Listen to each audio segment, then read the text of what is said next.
গোপালগঞ্জে এনসিপি প্রোগ্রামে বাকশালীদের হামলা হয়েছে। আসল সমাবেশ শুরু হওয়ার আগেই হামলা কিন্তু হয়েছে। সমাবেশ তখনও শুরুই হয়নি, ওরা পৌঁছায়নি। সমাবেশের পরেও সেখানে হামলা হয়েছে। সেই সমাবেশে হাসনাত আব্দুল্লাহ স্লোগান দিছে মুজিববাদ মুর্দাবাদ। শুনেন। মুজিববাদ মুজিববাদ মুর্দাবাদ মুর্দাবাদ মুজিববাদ মুজিববাদ মুর্দাবাদ মুর্দাবাদ মুর্দাবাদ মুর্দাবাদ মুজিববাদ মুজিববাদ মুজিববাদ মুজিববাদ মুর্দাবাদ মুর্দাবাদ ইনকিলাব ইনকিলাব জিন্দাবাদ জিন্দাবাদ। এনসিপি যাইতেছে গোপালগঞ্জ শহরে, আর বাকশালীরা টুঙ্গিপাড়া পাহারা দেয়। আরে বেকুব, টুঙ্গিপাড়ার দায়িত্ব তো আমার। লোহা না গরম হইলে হাতুড়ি দিয়ে লোহায় বাড়ি দিয়ে লাভ আছে কোনো? বাকশালীদের ঔদ্ধত্য আর জনগণের ঘৃণা সেই পর্যায়ে পৌঁছাইলে টুঙ্গিপাড়া জয় বাংলা হয়ে যাবে, কেউ ঠেকাইতে পারবে না। টুঙ্গিপাড়া বাঁচানির একমাত্র রাস্তা হইতেছে বাকশালীদের জাতির কাছে ক্ষমা চাওয়া, নয়তো অপেক্ষা করা লোহা গরম হওয়ার। পিনাকির শপথ মিস হয় না। যা কইছি করে দেখাবো ইনশাল্লাহ। আওয়ামী লীগ আসলে কি, বাকশাল আসলে কি? একটা নিষিদ্ধ ঘোষিত সংগঠন যারা 16 বছর ধরে রাষ্ট্রকে দখল করে রাখা আয়নাঘর আর গুমখুনের রাষ্ট্র বানাইছিল। 1 বছর হয় নাই হাজার হাজার ছাত্ররে মারলো পাখির মতো গুলি করে। আর এই ছাত্রলীগ আওয়ামী লীগ নিজেরা অস্ত্র হাতে হাসিনা পুলিশের সাথে নামিছিল।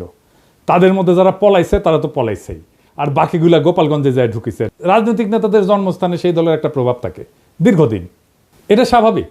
গোপালগঞ্জেও আওয়ামী লীগের প্রভাব থাকবে, আওয়ামী মনোভাবাপন্ন মানুষ থাকবে, কিন্তু একটা রাজনৈতিক দলের শান্তিপূর্ণ কর্মসূচি করতে দেবে না। প্রাইভেট বাহিনী দিয়ে অস্ত্র হাতে সমাবেশ শুরুর আগেই সমাবেশ স্থল ভাঙবে, এটা কি মগের মুল্লুক? কেন বিএনপিকে তো গত ফেব্রুয়ারিতে সমাবেশ করতে বাধা দেয় নাই? আমরা তো কথা বলার সভা সমাবেশের স্বাধীন হতে চাইছি, রাজনীতির স্বাধীন হতে চাইছি। হাসিনা এটা করতে দেয়নি, তো গোপালগঞ্জে কি এখনো হাসিনার শাসন চলে? বিএনপি ওখানে করতে পারলে এনসিপি কেন করতে পারবে না? মানে গোপালগঞ্জের আওয়ামী লীগের সাথে কি এমন প্রেম বিএনপির যে তারা সমাবেশ করতে পারবে, আর কি এমন শত্রুতা এনসিপির যে তারা যাইতেই পারবে না? বিএনপি কি হাসিনার বিরুদ্ধে লড়াই করে নাই?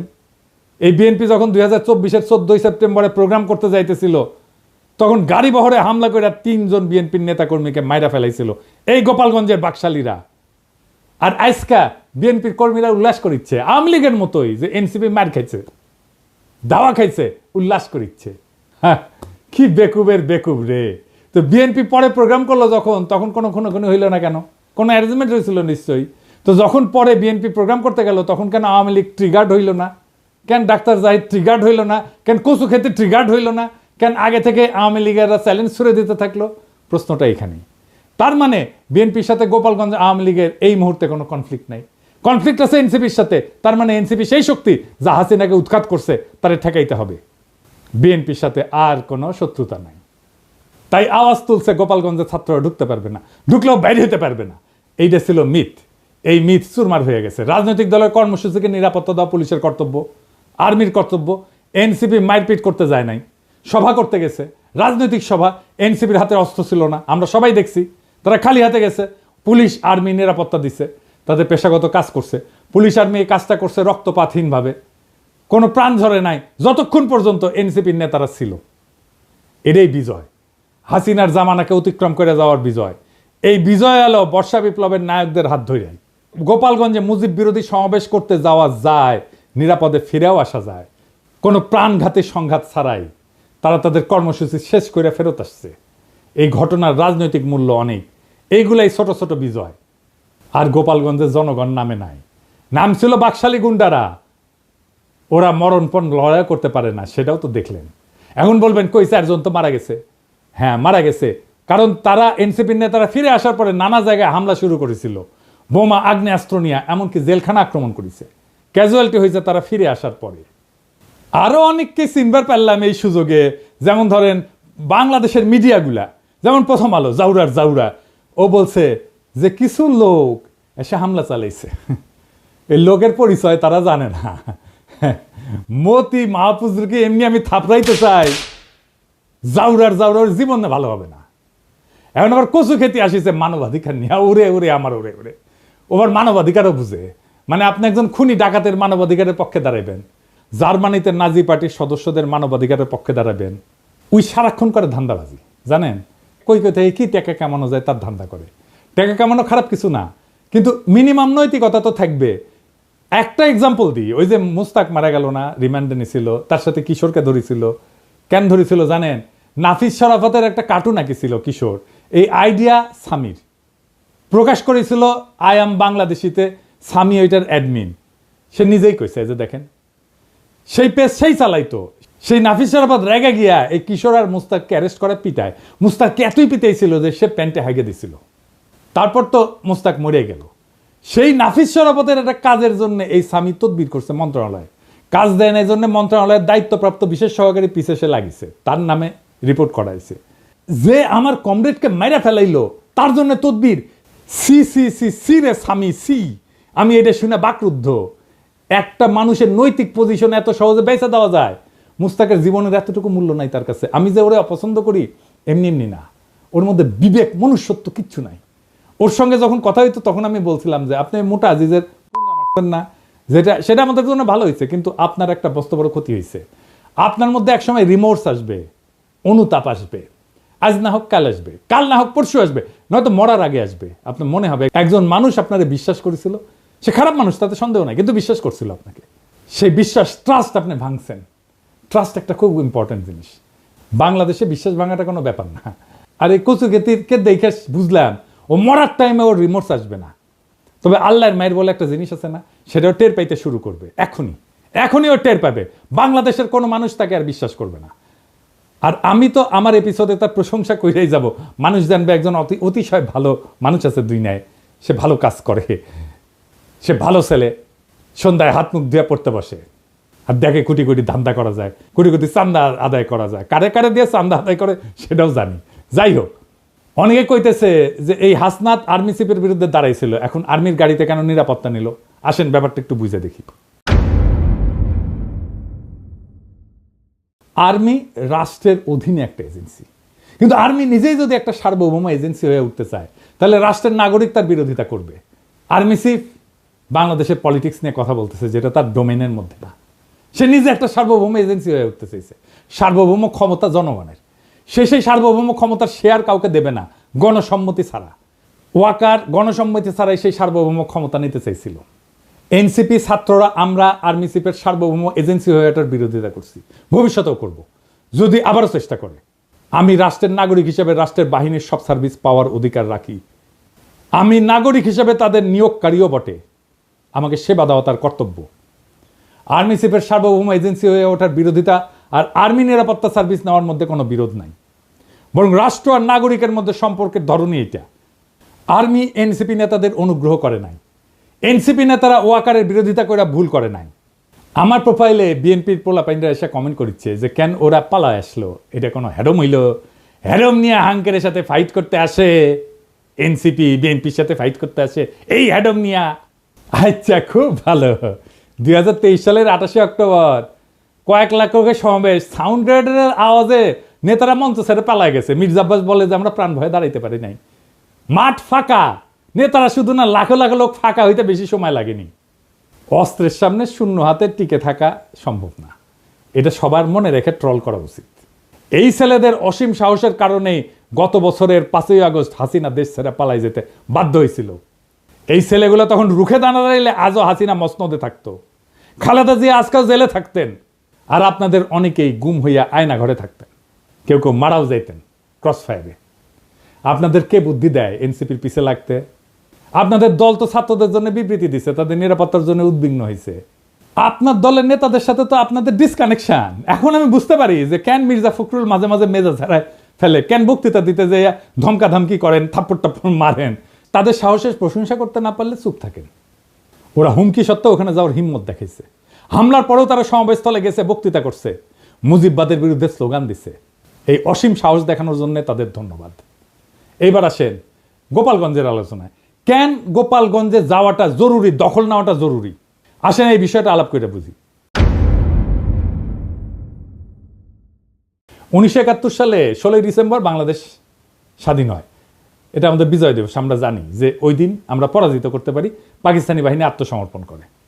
1971 সালে বাংলাদেশে পাকিস্তানি ভাবাদর্শের পরাজয় হয়েছে। তারপরে বাংলাদেশে পাকিস্তানি ভাবাদর্শে পলিটিক্স করা গেছে, যায়নি। বাংলাদেশকে মাইনাই পলিটিক্স করতে হয়েছে, এটাই নর্মাল। ওই সময় পাকিস্তানবাদী ছিল জামাত, এখনকার বাংলাদেশে পলিটিক্স করে, কিন্তু তারে বাংলাদেশ মাইনাই পলিটিক্স করতে হয় এবং পাকিস্তানি ভাবাদর্শকে ডিনাই কইরেই। তখন পাকিস্তানি ভাবাদর্শ পরাজিত হইলেও বেশ কিছুদিন কোন কোন এলাকা পাকিস্তানপন্থীদের আওতায় ছিল। ওই সমস্ত জায়গায় বাংলাদেশের সার্বভৌমত্ব প্রতিষ্ঠা করতে সময় লাগছে। যেমন ধরেন মিরপুর 1972 সালের 30শে জানুয়ারি পর্যন্ত মিরপুর দখলে ছিল পাকিস্তানপন্থীদের। ওইটা মুক্ত করতে গিয়ে জহির রায়হান মারা যান।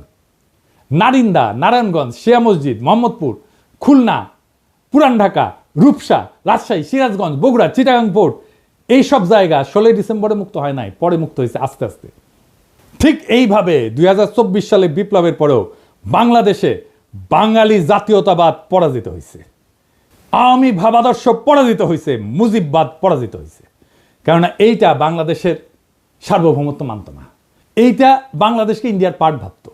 দেশের মানুষের বিক্ষোভের তোরে ইন্ডিয়ান আর্মিরে ডাকতেও তাদের আটকায় নাই, পাইকারি খুন করছে, দেশের জনগণের বিপক্ষে যুদ্ধ ঘোষণা করছে, তারা নিজেদের বাংলাদেশি মনে করা জনগণদের উপরে গুলি চালাইছে, সবাইকে বাঙালি হইতে বাধ্য করতে চাইছে। তাই ওইটা ফ্যাসিস্ট একটা রেজিম ছিল। তাই বাঙালি জাতীয়তাবাদ এবং মুজিববাদ, বাকশাল, আওয়ামী লীগ বাংলাদেশ আর পলিটিক্স করতে পারবে না, তারা বাংলাদেশি মানে না। কিন্তু 71-এর মিরপুরের মতোই 24-এও গোপালগঞ্জে এখনো বাঙালি জাতীয়তাবাদ, মুজিববাদ পরাজিত হয়নি। সেই জন্য হাসনাত আব্দুল্লাহর গোপালগঞ্জে দাঁড়ায় মুজিববাদ মুর্দাবাদ, এটা খুবই প্রতীকী একটা কাজ হয়েছে।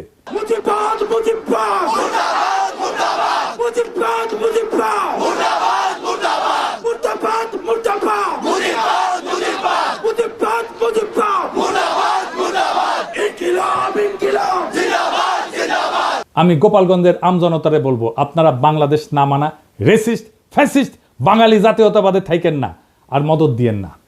সারেন্ডার করতে বাধ্য করেন অ্যান্টি বাংলাদেশ বাঙালি জাতীয়তাবাদী এবং মুজিববাদীদেরকে।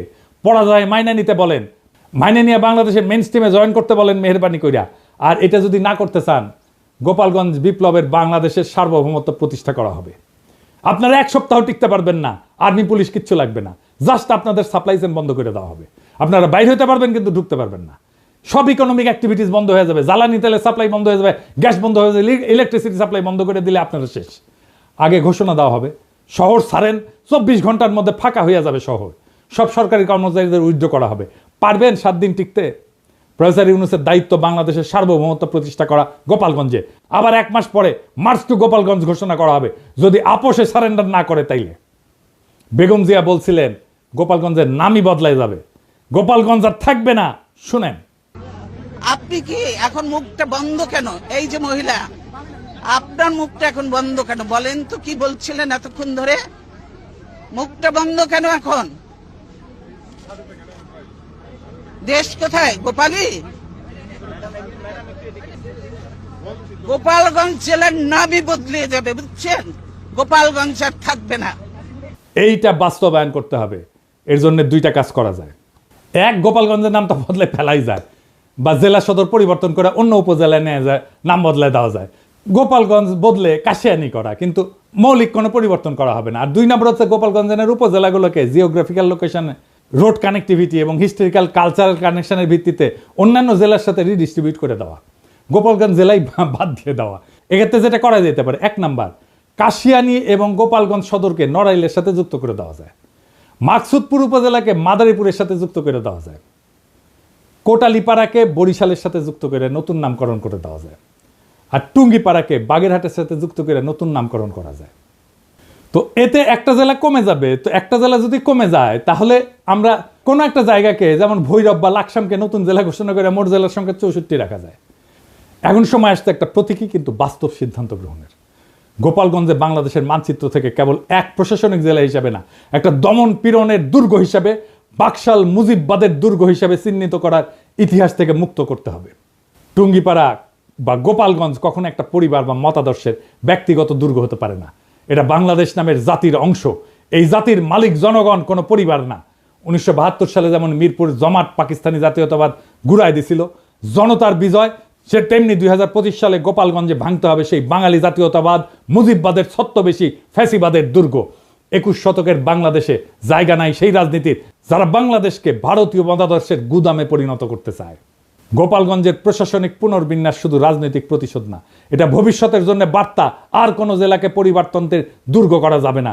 যে জেলা জনগণের বিরুদ্ধে চলে যায়, তাকে আবার জনগণের ভিতরে ছড়াই দিতে হবে। এই দেশ কারো ব্যক্তিগত জমিদারি না। মুজিববাদ না বাংলাদেশ জিন্দাবাদ, বাকশাল না গণতন্ত্র জিন্দাবাদ, টুঙ্গিপাড়া না সার্বভৌম বাংলাদেশ জিন্দাবাদ। আমরা চলছি, আমরা চলা শুরু করছি, আর থামবো না। এবার শুধু ঢাকাই না, আবার হবে মার্চ টু গোপালগঞ্জ। যদি না মানে আপোষে, তবে শুরু হবে গণজনতার শুদ্ধি অভিযান। গোপালগঞ্জ থাকবে না, থাকবে শুধু বাংলাদেশ। ইনকিলাব জিন্দাবাদ।